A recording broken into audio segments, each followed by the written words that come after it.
UFSC Entrevista está de volta e hoje estamos recebendo o escritor catarinense Raimundo Caruso, que em setembro, dia 18 de setembro, lançou o livro Saara Brasília. Bom, Caruso, a gente conversou um pouco sobre os personagens do seu livro, mas você também citou, um pouquinho atrás, o milagre do autor como um personagem. Né? Como que foi fazer esse milagre? Então, como que você pensou e estruturou a presença do autor como um personagem dentro do livro? Olha, Djalma, acontece que todo livro de ficção, o romance, ele tem alguém que conta a história.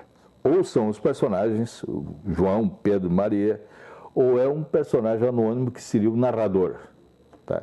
Que, em última instância, é o autor. Mas está em primeira pessoa, tu não sabe quem é. Mas está em primeira pessoa, ele conta o que vê, o que faz, o que acontece. Só que há um personagem que é o narrador, que explicitamente é o narrador, e que passa a assumir a história, e passa a dar um destino para a história. E isso provoca uma ciumeira em quem? Em quem está escrevendo o livro. Então passa a acontecer uma disputa pelo protagonismo do romance. Quem é que realmente impõe as normas? Quem é que realmente inventa? Quem é que realmente está contando a história?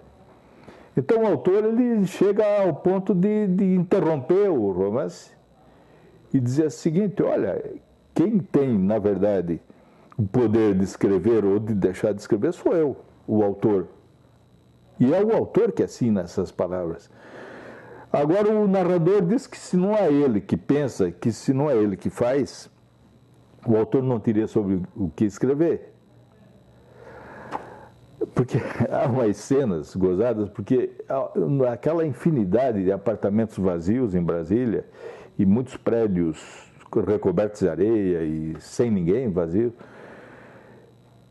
e sem luz, e sempre numa penumbra assim, meio apavorante, porque é um cinza com relâmpagos e areia e nuvens, etc.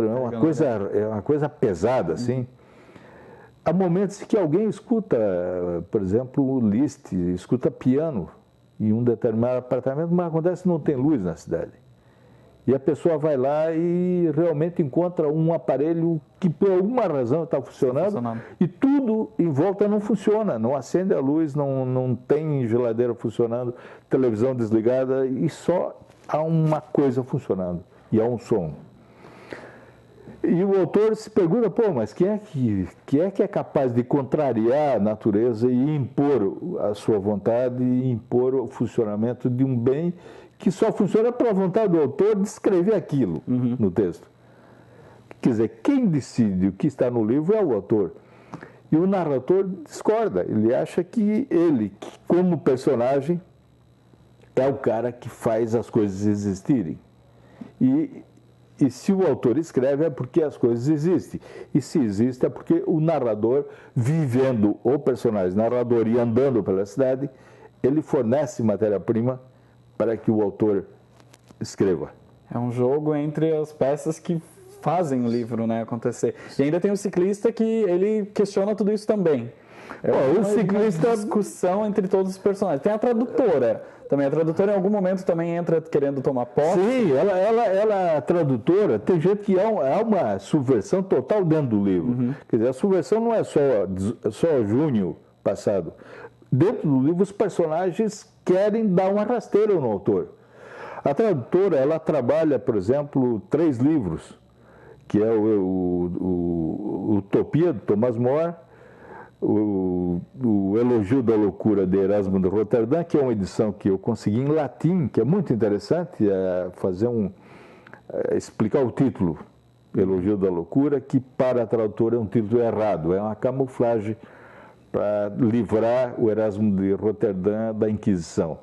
E é um terceiro livro que erroneamente é indicado para a juventude, que é um livro genial para adultos, que é Viagens de Gulliver, de Jonathan Swift. É um livro dos grandes livros que eu li e com paralelismo muito próximo da política brasileira, do Congresso brasileiro, da justiça brasileira, do trabalho de advogado no Brasil, A Viagem de Gulliver é a fotografia mais próxima do Brasil. Quer dizer, é a anarquia total, é o caos total. Quer dizer, é um país que, como Brasília, que foi tomado pelas areias, pela areia, de uma erosão que ninguém sabe onde está, tem que ser reconstruído. Esse país tem que ser reconstruído. E Caruso, só para a gente finalizar o programa, qual o convite, qual o seu maior objetivo com esse livro, para que os leitores o procurem? Bom, primeiro, esse livro tem pelo menos dois objetivos. Primeiro foi eu poder expressar um tipo de versão, um tipo de conhecimento que eu tenho do meu país, né? Um tipo de explicação que eu tenho do meu país, desde o ponto de vista da literatura. Eu não estou fazendo sociologia, eu não estou fazendo livro de história, eu estou fazendo literatura, eu estou inventando coisas, né?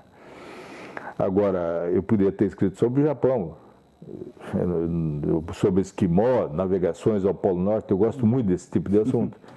Mas, é claro, o Brasil é um assunto que se impõe. O segundo objetivo? Sim, e o objetivo seria o quê? Esfriar um pouco, talvez, as versões dos outros, as explicações dos outros sobre o que é esse país e sobre o que pode ser esse país. Como eu te falei do hospital que custa 13 milhões de reais e uma Assembleia Legislativa ou uma Câmara de Vereadores com 13 vereadores, pequenos vereadores, custa duas vezes um hospital. Por que não se reúne debaixo de uma árvore? É o que pergunta um personagem desse romance aí. Caruso, gostaria muito de agradecer a presença no UFSC Entrevista. Foi um prazer e desejo sucesso com o livro. Tá, muito obrigado, Djalma. Até a próxima, então. Obrigado a você de casa também pela companhia. Não esqueça de curtir a nossa página, a página da TV UFSC, pelo Facebook e também se inscrever na nossa página no YouTube.